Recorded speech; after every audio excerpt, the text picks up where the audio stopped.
This is one I think is a very interesting photograph. The individual wrote quite a bit about this in detail. Redondo Beach, it's basically LA area, looking across the water to Catalina Island, which is out that way, a huge hotspot of UFO and USO activity. But this guy in 2007 stated, he was like, I'm out there at the pier. This fast moving object came in and hovered. So it came in and stopped immediately. He said it was hovering there for about 5 minutes. No, excuse me, 5 seconds, sorry. And he quickly took a photograph, which you're looking at right here. And he said about 2 seconds after that, this thing just zipped off. It was gone. This photograph, I do know, has been studied by a number of researchers, including Bill Puckett over at, what is it, UFO Northwest. And I think it's a remarkable photograph and with a good sighting description to go along with it. Here's one that I pulled from 2007, a U.S. Navy encounter in the Pacific. This is off the Baja California coast. This is a drawing that was submitted by a U.S. Navy personnel, and I'm going to describe the sighting to you here. I've got this written out as a bullet. November 4th, 2007. And by the way, when he submitted this, again, anonymously, this is long before we knew about the Tic Tac UFO encounter, okay?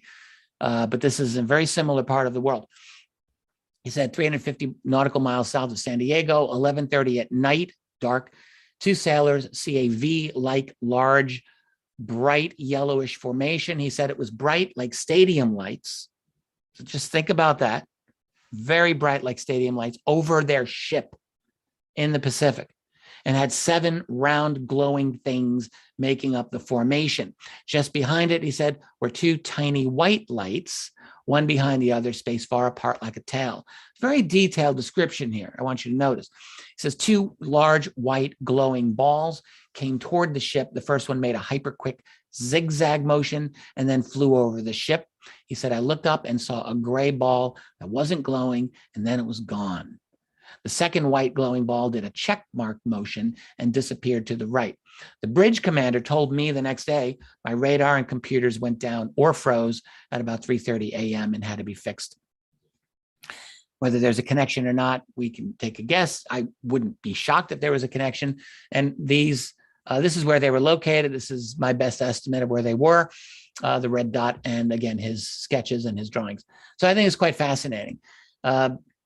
I got 1 or 2 more here. This is a photograph. The account that went with this, I thought, was very credible. There's this is a classic kind of a thing that happens. Black triangle seen by witnesses late at night or middle of the night. This one was around early evening. I do not have the city in Indiana where this is from, unfortunately, but I do like the photograph, and I thought the rest of the description struck me as quite credible, and I'm including it. And I don't think this was a fake picture.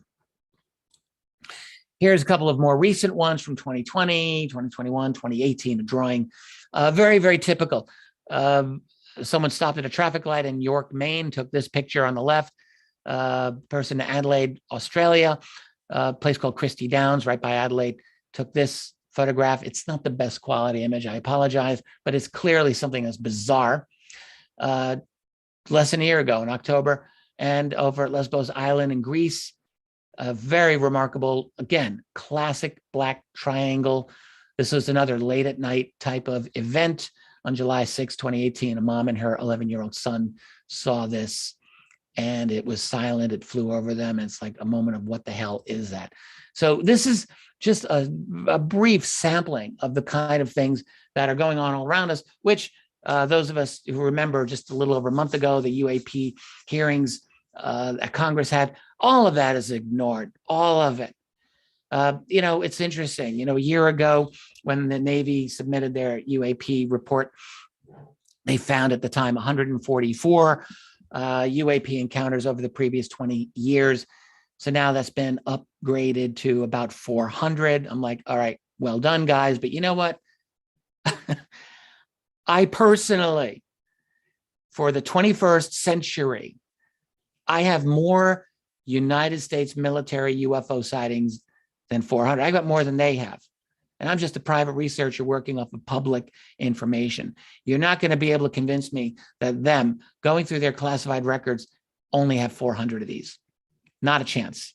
And plus, of course, they didn't even bother to tell us what, nearly all of them were, just one or two.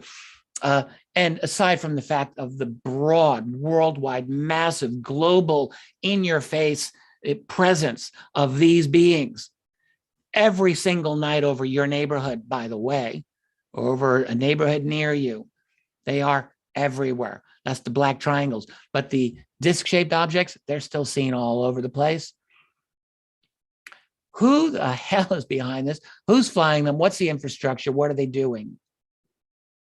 And, when the Pentagon's talking about this, there's, I think it's Stephen Bray and Ronald Moultrie, the two representatives.